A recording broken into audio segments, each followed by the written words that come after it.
world. So I got an email from somebody who's asked me not to use their name, so I won't use their name. But I can tell you this about him. He is, and I'm going to read you the email. So he lives in Saudi Arabia. He is a Saudi, born and raised in Saudi Arabia. So let's call him Joe. That's a very Saudi name. Call him Joe. And I'm going to read you the email, and then we'll talk about that, right? I've been a student of Objectivism for years. There you go. Did you know the students of Objectivism in Saudi Arabia? Matt says, I want global warming. I'm not sure if the Saudis would agree with you. It's pretty hot over there. Pretty unbearably hot over there. But if you live in Canada, global warming's cool. It's perfect. Yes, I think the whole global warming is, so what, right? And that's what I said. Freedom solves the problem. Anyway, solves whatever problem there might be. And there might be some problems. Some people might be flooded, so, okay. So, as I always say in my lectures, so you have to move because of the weather. It's not the first time that'll happen in human history. But let's get back to Saudi Arabia. I've been a student of Objectivism for years. I'm a young idealist. I'm passionate, love life. I take my life seriously and therefore my happiness seriously. Yet I'm torn. This isn't something I should feel, I tell myself sometimes. But let me tell you a glimpse of where I come from. Now, some of the English here is not quite right. I'm trying to smooth it out, but excuse the bad grammar. He's not a native English speaker, obviously. I live in a country where every single human being disagrees with me in essentials. The disagreement isn't my problem, but it has effects on me, and it makes me suffer. Not only I'm in a constant fear of losing my life and my values, but they also restrict my happiness, dreams, relationships, and my work. My life gradually got better when I fought for it a couple of years back, changed my attitude on some of my ideas, and it got even better when I got a magnificent job with encouraging and highly promising future that very few people have the opportunity of striving for. When I was young, I always knew I'm an outsider. I wasn't an objectivist and I wasn't a capitalist. But I sure knew that my principles and ideals are highly provocative to everything around me and everyone around me. And that is what's killing me. In a video once, you talked about Rand's earlier life. You said something interesting. You said that she was in Russia. When she was in Russia, it was clear she wouldn't survive. I'm not in the exact same situation, but God, do I know the feeling. I know for sure that if I lived in Soviet Russia, I wouldn't survive. And for the last few days, I've been feeling the same about Saudi Arabia. It's bizarre to feel like an outsider in your own country, isn't it? I lived here all of my life, literally, yet I feel like I'm detached from it because of my different view of the world. When I was young, I knew I'm different. I knew I belong. I knew I'm more American than Americans themselves. And I specifically said American here because it's the only nation that I saw my values and principles in. I disagree with most Americans too, but at least that's a common ground between me and some of the people there. I know that I would struggle and not feel a sense of belonging with most people in any country, even the US, but at least there, they can't affect my life in an enormous way like Eastern countries do, like the countries in it does. For a couple of years, I've been working and being productive and getting myself into the culture hardly and tortuously. And for a brief time, I thought, oh, look, I'm not Dominique Francon. She was wrong. My values can be achieved, and happiness is obtainable in the real world. Yet something happened in the last few days, and now I'm torn. Are values obtainable in an irrational world? Can I survive here? And with all this, I know America is more applicable to my values, but not fully and not even close to how I wish. Most of the Americans I know are irrational to a varying degree. Young people always say that immigration is a solution, especially to people who are irreligious. But are Westerners really that rational? Can you really achieve your values in Western countries, knowing that even in Enlightenment countries, they still have a bunch of collectivists and altruists? Am I asking too much? Maybe. But I'm entitled to. I don't know where I will be in 5 years. But I know I will fight for my happiness in life no matter what. Your geography plays a big part in the world we live in. I'll ask you one question to summarize. Let's say you were born in the Middle Ages. Can you truly find your happiness in such a state? Will I live in a country where it's exactly that? Well, I live in a country that's exactly that. Saudi has never been through the Enlightenment. It has never been through the age of reason. So can you still be reasonable and happy in such a dreary place? What's your thoughts, Professor? Thank you for your time. All right. So, I mean, this is a really touching email. I mean, here's somebody who has discovered Objectivism, has tried to live by Objectivism, is ambitious, passionate, and yet lives in Saudi Arabia. Saudi Arabia is an authoritarian state. It's a religious state.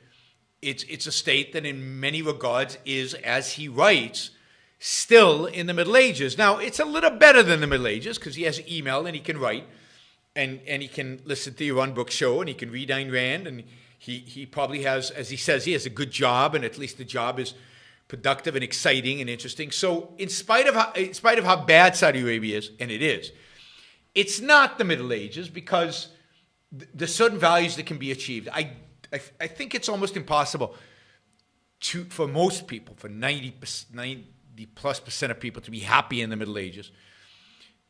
Life was short, mean, brutish, and short, something like that, right?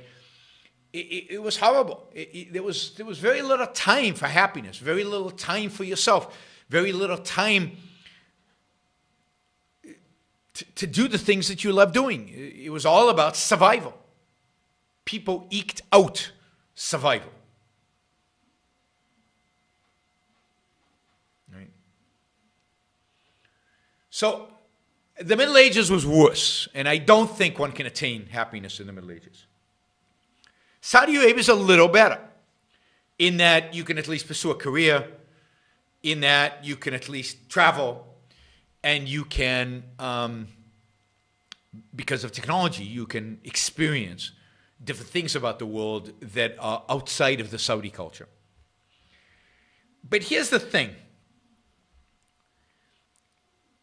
You can never be fully happy in a place like Saudi Arabia.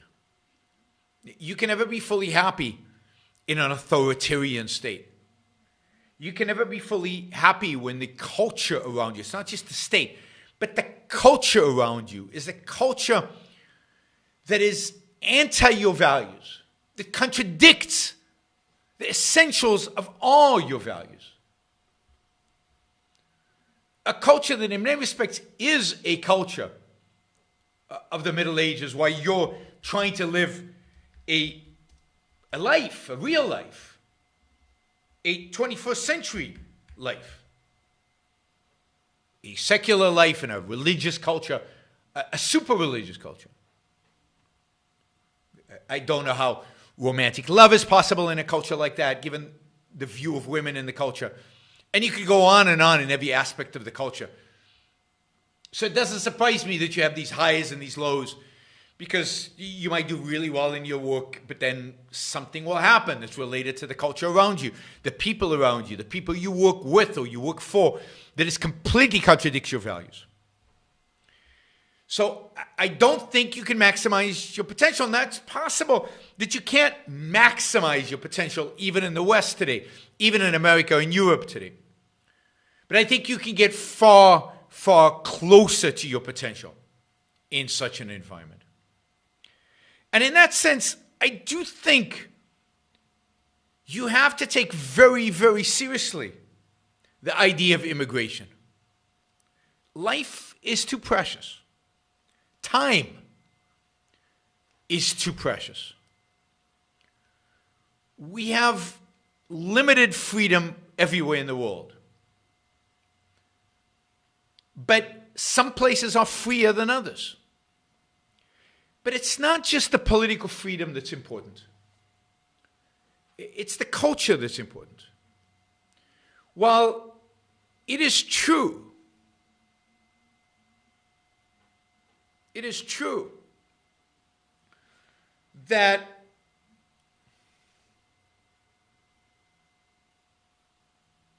it is true that no place is perfect.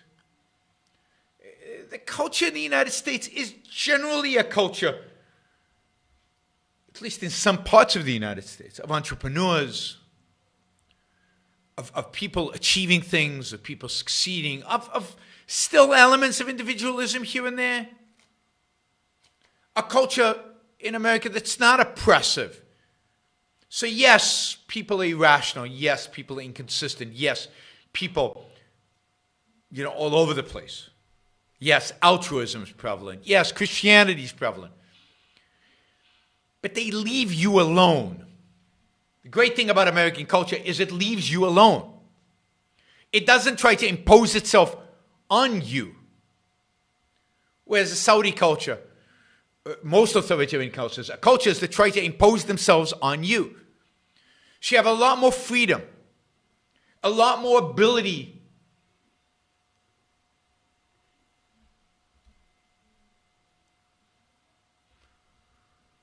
to move, to do things, to engage in activities, to start businesses, to be in business with talented people, to start a business, to achieve, to succeed.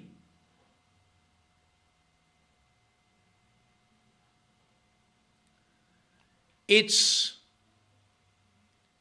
a massive difference. I came from Israel, another country in the Middle East, that's a lot less oppressive than Saudi Arabia.